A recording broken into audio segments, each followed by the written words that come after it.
आत्मज्ञान की अवस्था में निरंतर अलग अलग स्टेप आते जाते हैं। जब तक आत्मज्ञान नहीं हुआ हम अपने आप को शरीर मानते हैं, हमेशा अपने आप को शरीर रूप में देखते हैं। लेकिन आत्मज्ञान होने पर जो आत्मज्ञानी होता है वो जैसे अपने को आत्मा देखता है ऐसे वो सबको आत्मा देखता है। ये भी आत्मा, वो भी आत्मा, ये भी आत्मा, वो भी आत्मा, तुम भी, तुम भी, तुम भी। प्रत्येक जीव जंतु और तमाम जो भी परिस्थितियां स्थितियों में उसको नजर आता जाता है, उसको वो बराबर आत्मा आत्मा देखता है। लेकिन अब आत्मज्ञान होने के बाद, आत्मज्ञानी के बाद यह साधना रुक नहीं जाती उसकी। आत्मज्ञान के बाद यही उसकी साधना रहती है, निरंतर आत्मा में रमण, आत्मा में विचरण कर। और निरंतर आत्मा में विचरण उसका होता रहता है। और यही धीरे धीरे उसका विचरण जब आगे बढ़ता है, उसकी साधना आगे बढ़ती है, उसका आत्मा में रहना निरंतर होता जाता है, तब उसको एक स्टेप ऊपर का मिलता है। वो रहता है ब्रह्मज्ञानी का। ब्रह्मज्ञानी का। अब ब्रह्मज्ञानी, ये आत्मज्ञानी सब में आत्मा देखता है और ब्रह्मज्ञानी सब में खुद को देखता है। परमात्मा, मूर्ति, आकाश, समंदर, सागर, वृक्ष, तमाम जीव, तमाम जंतु, कोई भी एक भी स्थिति में, वस्तु पदार्थ में वो निरंतर सिर्फ अपने को देखता है। अब इसी होनेपन की बात जो पिछले इसमें बताई गई, वही यही होनापन है कि अब आकाश और आप एक हो। अब आपको समझ में नहीं आ रहा है कि मैं और आकाश एक, आकाश तो वहां है, मैं यहां हूं। लेकिन जितना आप होनापन समझेंगे, आप होनेपन में जब उतरेंगे, होनेपन में आपकी स्थिति हो जाएगी, उस समय आप उस आकाश के होने को और जब अपने होने को देखेंगे तो आप उस आकाश को आकाश नहीं देखेंगे, उस आकाश में खुद को देखेंगे। खुद को देखेंगे आप उस आकाश में। क्यों? क्योंकि आपका होना और उसका होना एक हो जाएगा।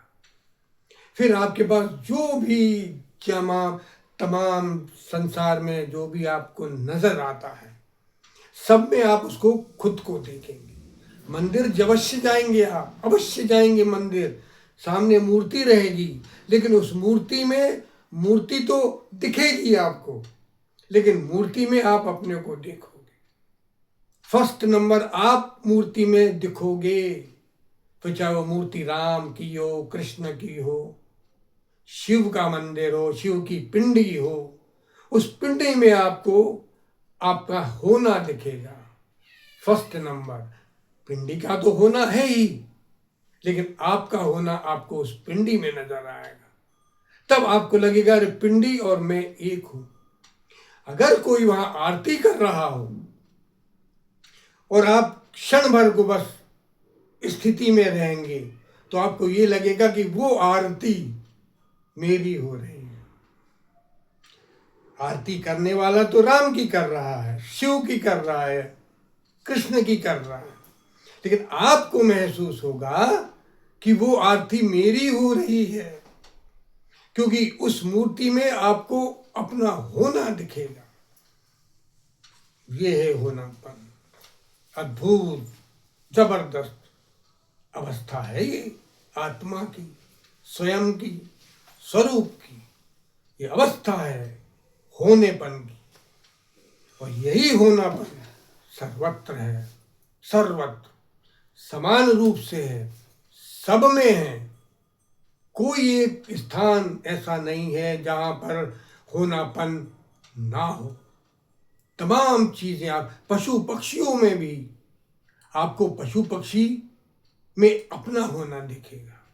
इसलिए जो बड़े बड़े ऋषि मुनि हो गए हैं, तपस्वी हो गए हैं, वो सब में अपने आप को देखते हैं। वृक्षों में तमाम प्रकार की अवस्थाओं में भी वो अपनी अवस्था देखते हैं, स्वयं के होने को देखते हैं। ये है अद्भुत अवस्था होने पर भी। यही मेरी इच्छा है कि आप सब लोग जितने भी बैठे हो, आप यहाँ सब तमाम लोग उस होनेपन में उतरें, ताकि आपका होनापन परिपूर्ण हो जाए और आप समग्र ब्रह्मांड को होने के रूप में देखें कि बस है, मेरा होना और उस ब्रह्मांड का होना एक है।